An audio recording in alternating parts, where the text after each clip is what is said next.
সুপ্রিয় শিক্ষার্থী বন্ধুরা, তোমরা যারা দশম শ্রেণীতে অধ্যয়নরত আছো এবং বীজগণিত নিয়ে সমস্যায় আছো, তোমাদের জন্য আজকে আমার এই সমাধান। প্রশ্ন নম্বর 4, অধ্যায় নাম্বার 3.2 বলছে, প্রশ্নটা হচ্ছে যদি a cube minus b cube সমান 513 এবং a মাইনাস b সমান 3 হয়, তবে ab সমান কত? ab সমান কত? এই অঙ্কটা করতে হলে প্রথমে আমার জানতে হবে ab কিভাবে নির্ণয় করতে হয়। তাহলে ab কিভাবে নির্ণয় করতে হয় দেখো, একটা সূত্রের প্রয়োজন। সূত্রটা হচ্ছে a minus b whole cube সমান a cube minus b cube minus 3ab into a minus b। তাহলে প্রথমে আমি লিখব, দেওয়া আছে, কি লিখব? দেওয়া আছে।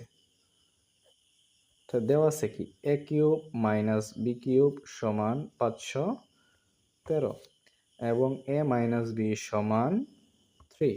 এই দুইটা জিনিস দেওয়া আছে। তাহলে আমি সূত্রটা লিখব। আমরা জানি কি?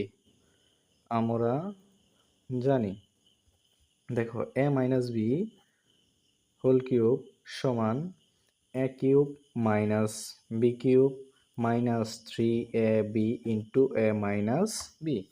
তাহলে এইখানে দেখো a minus b whole cube, a minus b, দেখো a মাইনাস b মান হচ্ছে 3।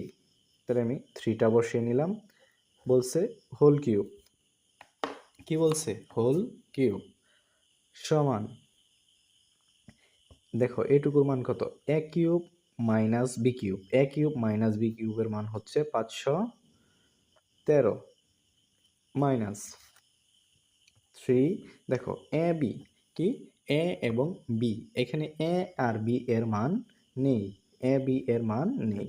a মাইনাস b, তাহলে a মাইনাস b এর মান হচ্ছে কত? 3। এখন হচ্ছে যে 3কে কিউব করো। 3কে কিভাবে কিউব করা যায়? 3কে কিউব করা যায় হচ্ছে 3 কিউব সমান, দেখো 3 হচ্ছে 3 বার, কয়বার? 3 বার। তাহলে 3টা 3 বার গুণ করতে হবে। গুণটা হচ্ছে 3টা 3 বার। দেখো 3টাকে 3 বার গুণ করতে হবে। 3 ইন্টু 3 ইন্টু 3, 3 3 9, 3 9 27। তাহলে কিউব করলে উত্তরটা হচ্ছে 27 সমান 513 মাইনাস, দেখো এটা কি আকারে আছে? কি আকারে? গুণ আকারে। কার সাথে? 3ab এর সাথে। এটা কি আকারে? গুণ আকারে। তার মানে কি? 9ab, 9ab। এখন কাজ হচ্ছে তোমার সংখ্যাগুলোকে একসাথে আর চলক সহগ বিশিষ্ট সংখ্যাকে একসাথে রাখা। তাহলে আছে তোমার কি? Minus 9ab। কি আছে? Minus 9ab। যদি আমি সমানের এই পাশে নিয়ে আসি তাহলে হচ্ছে প্লাস 9ab। 9ab সমান 513। এটা দেখো কি আছে? এটা হচ্ছে তোমার প্লাস, কি আছে? প্লাস 27।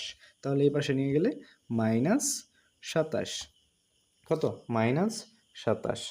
এখন আমি কি করব? এখন কাজ হচ্ছে বিয়োগ করা। কি করা? বিয়োগ করা। 513 থেকে 27কে বিয়োগ করে দিব। 486। কত? 486। বিয়োগফলটা হচ্ছে 486। বিয়োগ করে নিলাম। এখন কাজ হচ্ছে আমি এ বি নির্ণয় করব। কি নির্ণয় করব? A B. এ বি কার সাথে? 9-এর সাথে কি আছে? গুণ আকারে। কি আছে? গুণ আকারে। যদি গুণ আকার থাকে সমানের এই পাশে নিলে ভাগ আকার হবে। 486 ভাগ হচ্ছে 9। অতএব এবি সমান কত? দেখো, ভাগ 9, 54। কত? 54। দেখো এটাই হচ্ছে তোমার এবি এর মান। তাহলে এবি সমান কত? 54। এটাই হচ্ছে তোমার উত্তর।